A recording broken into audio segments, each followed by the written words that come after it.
Alright guys, so I've already done a full video on how to use this PYD Life V20 sublimation oven. I walked you through how to sublimate several different mugs. So if you haven't seen that video, I'll link it below.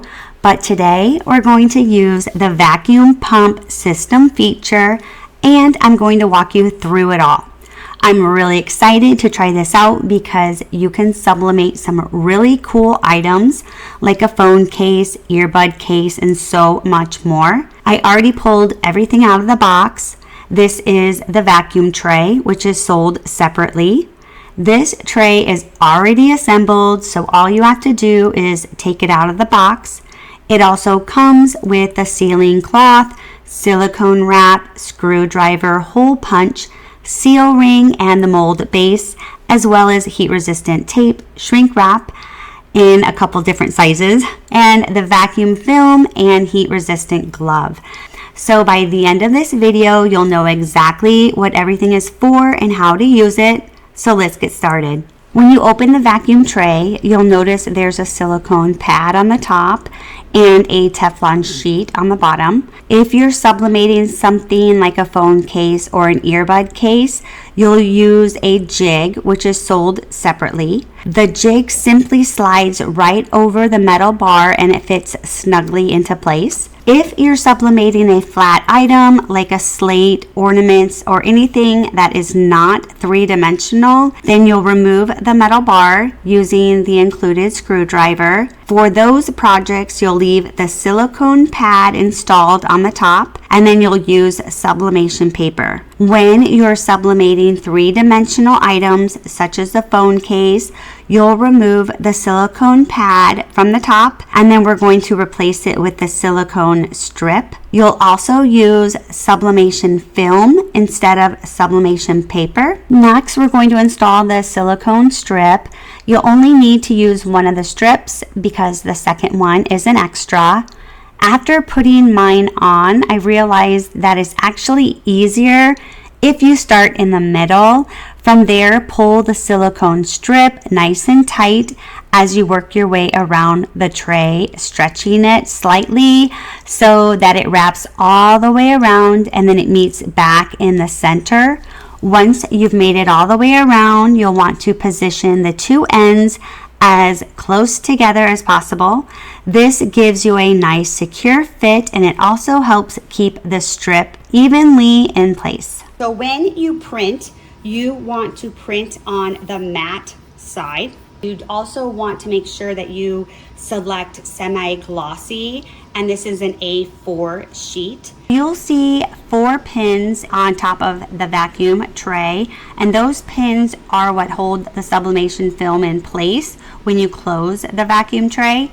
If you've ever watched any other videos, you may have noticed that they hole punch the sublimation film after printing, which is one way to do it. Personally, I like to hole punch the film first because you'll want to place the vacuum tray in the sublimation oven while it's heating up. So this way I don't have to pull the hot tray back out just to measure where the holes need to go. You could also pre-punch all of the holes in your sublimation film ahead of time, which would make the process even quicker. We're gonna go ahead and place this jig on here, and then we're gonna go ahead and close this. So you have to really push down and make sure that you hear that snap. So you heard that snap. Next, we're gonna go ahead and place this in the oven. I set the temperature to 302 degrees Fahrenheit, and we're going to want to preheat the tray with the jig on it.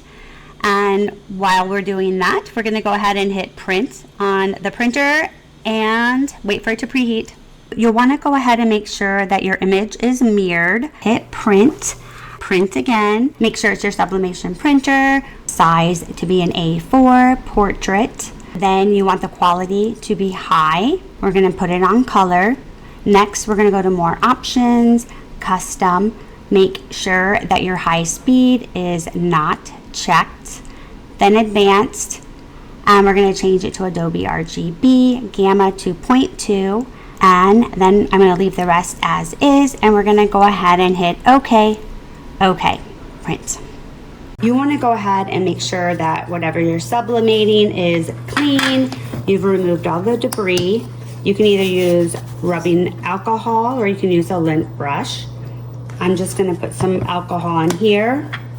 I'm just going to go over it really good. And then you want to make sure that it is completely dry. All right, so this just came off the sublimation printer. We're just going to go ahead and set it on here. And you'll want to let it dry on here when this is heating for about 3 to 5 minutes. So we're going to go ahead and do that.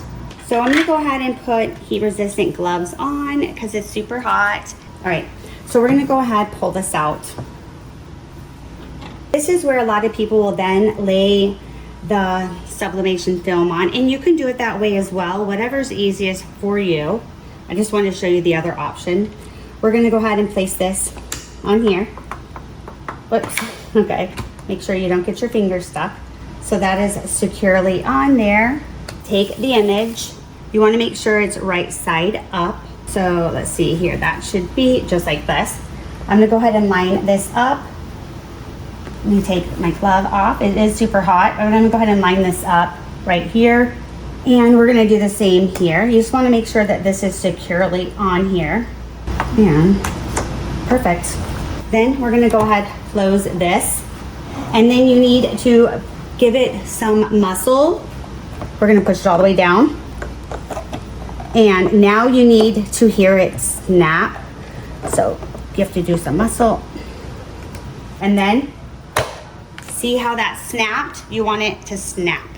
So the timer just went off and I'm gonna go ahead and hit stop. It just automatically starts counting down. So it's now reached the desired temperature. We're gonna go ahead, open it up, take this, and we're gonna place this all the way in the back. So it touches the back. I'm gonna go ahead and close it, hit vacuum. And then now it's gonna start counting down. And you can hear that. Okay, we have like 40 seconds. We're gonna get our heat resistant gloves on because this is really hot. And I'm actually going to use one of the gloves that PYD sent. I love it. Isn't this so adorable, you guys? So cute. So I'm gonna use one of these and then one of these. So I have heard that these are hotter. So having this glove actually works a lot better. So we're gonna go ahead and, we're gonna go ahead and pull this out. And there is a suction. See that suction? All right. And we're gonna go ahead and place this right here. So yes, this is definitely hotter. So using this is so much better. Let's go ahead and we're gonna turn this off. I don't feel anything with this glove. With this glove, it is warm. All right, so we're gonna go ahead and pop this open. You gotta put a little muscle into it. And it also helps if you have like the right angle. So I don't wanna hit the camera. Let's see, let me do it this way. All right.